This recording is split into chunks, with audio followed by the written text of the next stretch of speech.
Some people want to. Yeah. And I like what you said about we go for tournaments, and of course we wanna do better, right, and do well and get the medal, but we're not actually chasing the medal. I think the medal, again, it goes back to that idea of like, oh, that's a high goal to reach, but who will become while chasing that goal?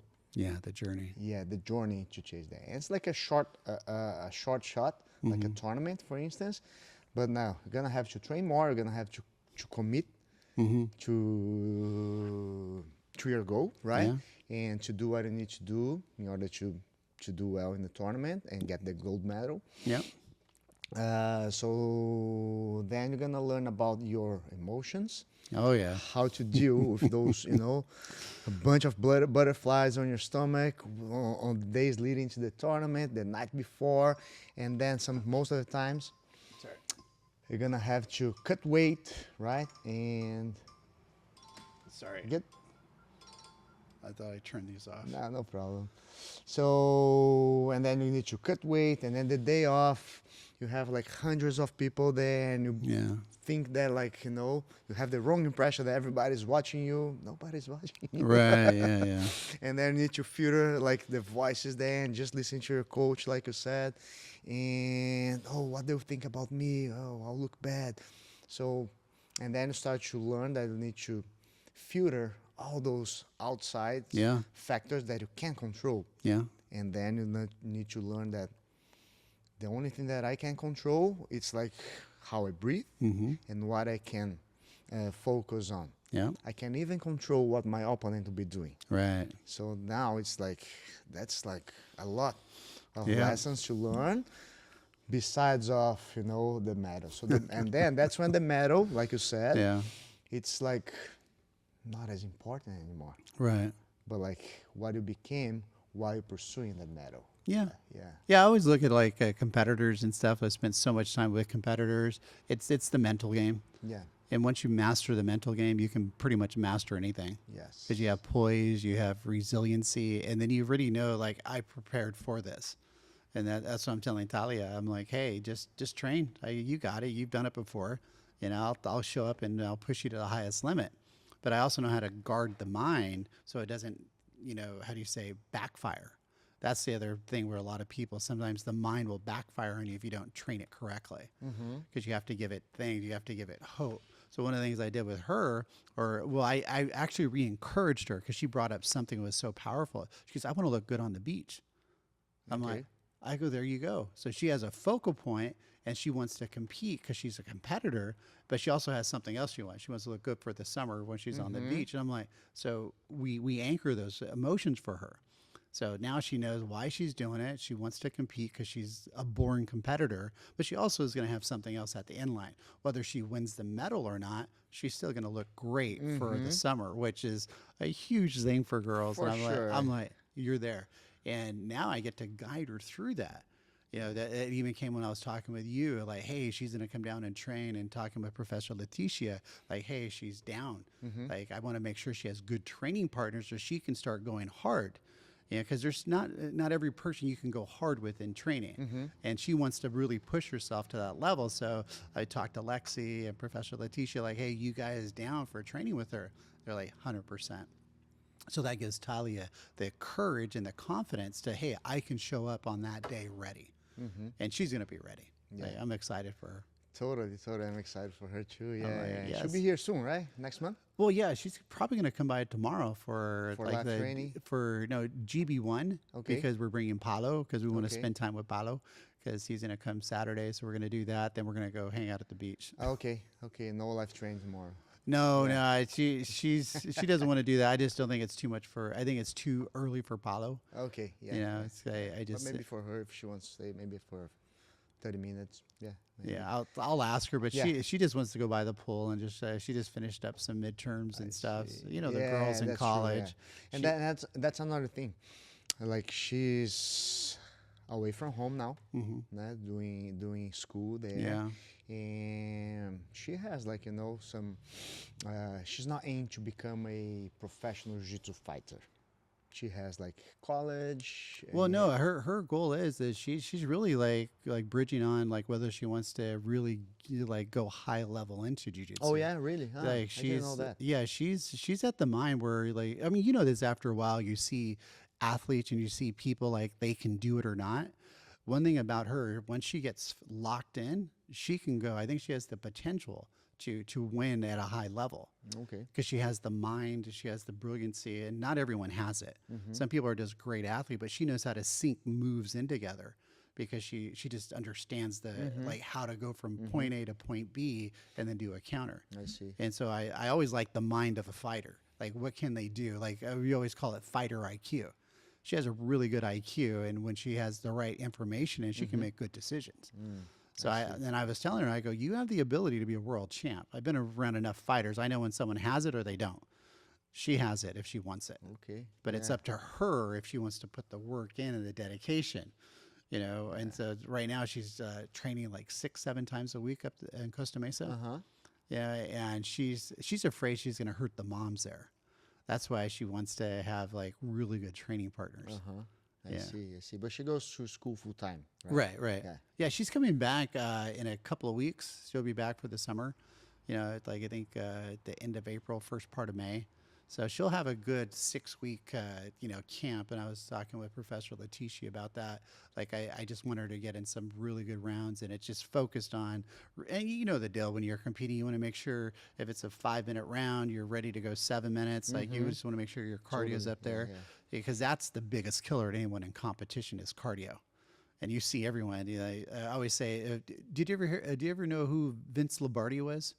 I've heard, but I don't know about like. Okay, Vince Lombardi was like the first guy that led the Green Bay Packers to the Super Bowl.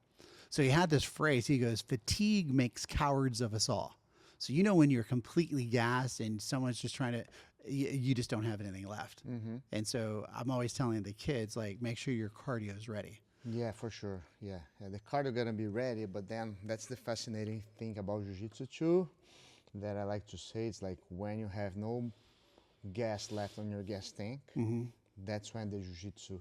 Rises up. Yes. Yeah. Because now it's like mental. Yeah. So I'm excited to see her just go through the CompNet on June 14th, and I want her to do it, and I want to just make sure she's 100% locked in. And so I'm really grateful that I was able to talk to Professor Leticia about it because she wants to compete too. Yeah. She might. Yeah, I think she's gonna do that. She's gonna. Yeah, because I was like, you know this when you train with people, you know their body, like what they can do. I was like, Professor Leticia is like, she has some legit skills. She like, does. and I was like, okay, We're trying to get a super fight for her. really? Yeah. Okay. At the event. Yeah. Oh, that would be nice. You know, I just think it's just fun. You know, I'm going to go to the CompNet as a spectator just to go there. I'm just curious to see what CompNet's about. Yeah. And it's stuff I've seen a lot of other jiu-jitsu competitions and IBJJ, and it's like I've had fun at those, you know, and it's really interesting to see what else is out there. I mean, that's one thing I really have been saying. For me, for the journey that I've gone through with jiu-jitsu is finding there's hope with jiu-jitsu through Gracie Barra, because it gives people like clarity when they show up to class. And I spent a lot of years with no clarity. Like, how do I get promoted? What am I supposed to do? Just train.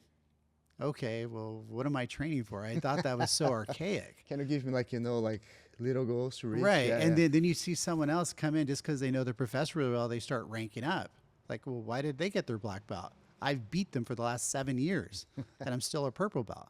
Oh, he's your friend or she's your friend. Like I saw a lot of weird stuff. For sure. Very cliquey type of yeah, environment. it was. Yeah. And then when you go to a different school, it's like I start over. So I've literally started over, and I'm like, oh wow. And people are like, well, why aren't you a black belt yet? I go, well, I always say belts just keep your pants up. You know, like if you really want to have a fight, I'm ready for a good fight. That changed a lot of the conversations where it was like I think I was just really I didn't understand it. You know, if I've had a couple other guys like, hey, I'll give you your black belt. No, I'm okay. I'm gonna go through it. I'll get it eventually. You know, it wasn't the rush for the belt. It was the rush to say, am I good enough to do that? And I think over the years when I've able to show what I can do with high level opponents, I was like, I felt comfortable. Like I was like, it's okay. I wasn't chasing rank. I was just chasing, can I really understand jiu-jitsu and take care of myself? And I think that's really what changed me was it's okay. You know, I've had one of my other friends like, dude, he's been a black belt for 6 years. It's like, bro, like, what's up? I go, it's okay. You know, we still train. He goes, like, you got me. It's like, I go, it's okay. We all go through a journey. And one of the biggest things, like, I've always said, people laugh at me. They're like, hey, you're part of a cult. And I'm like, what do you mean I'm a cult? Well, you know, like the cult leaders, they all show up, they do the same thing. You follow one leader, and then you all wear the same clothes. You do the same stuff. And it becomes like, that's it. And I was like, you're right. Jiu-jitsu is a cult because I've seen it at every single academy I went through. It's the same thing. I think whoever the head instructor is, they're the cult leader. They set the standard and everyone comes into that uniform type of way. You have good leaders and you have bad leaders. And I think what I've experienced here at Gracie Barra, San Diego, is a good leader. That was the thing that changed because, you know, one thing about you, Professor, is you've been opening to take, you know, like little Ronins like me that have no master to finally come in and find a home. Because it's not an easy journey when you get guys like me that are just like out there. And then you open it up and finally I'm like, I finally found a home. Like I finally found peace in my training. Right, and cool. over 20 years of training, it's like, wow, I finally can say that. Because I never felt like that in any other school. I just thought I was just a number or there was another, how do you say, school drama going on. And it was so interesting to come here because it really changed my thought. Because I literally thought about quitting because I couldn't find any balance. And it's hard because you have so many things running through your head and you're going out here I was like, no, I'm going to do this. I'm going to just stick it out a little bit more and see what's here at Gracie Barra. And I had to get rid of everything else I had in my mind to go, it's okay. Just show up and just put in some time, learn. And then, even like I had some of my early issues where I was training too hard, you know, and that really, I never in my life have ever heard that I'm training too hard. But then I was like, that's the stigma of Gracie Barra, you know, that's like, you don't need to go hard every time. You know, you have sessions where you can go hard, but you still have to be mindful. Longevity. That's the part. I'm like, wait a minute. Now I get the longevity. Okay, slow down. It's okay. It's okay if you let a white belt take your back. It's okay. Just have them work on the moves. You don't need to crush them every time. Yeah, and then defend your back, right? Yeah. Move from there. Yeah. So it's been a very, very intriguing journey to go through. And if it wasn't for Gracie Barra being so close, I think I would have probably like ended up somewhere else. Like I know I would have ended up at a jiu-jitsu school, but I don't think I would have been as balanced as I would like to be. Cool. But I find that here, and it's like that thing where a lot of people, and I get why it's a journey of jiu-jitsu because we all have our own path. And my journey with jiu-jitsu is I just need to show up. You know, I need to continue to train. Nice. I don't like training every day. But I'm like, you know what? It's only an hour. It's not that hard. I can show up. If my big old booty can get out here and just put an hour on the mat, okay, it's a win today.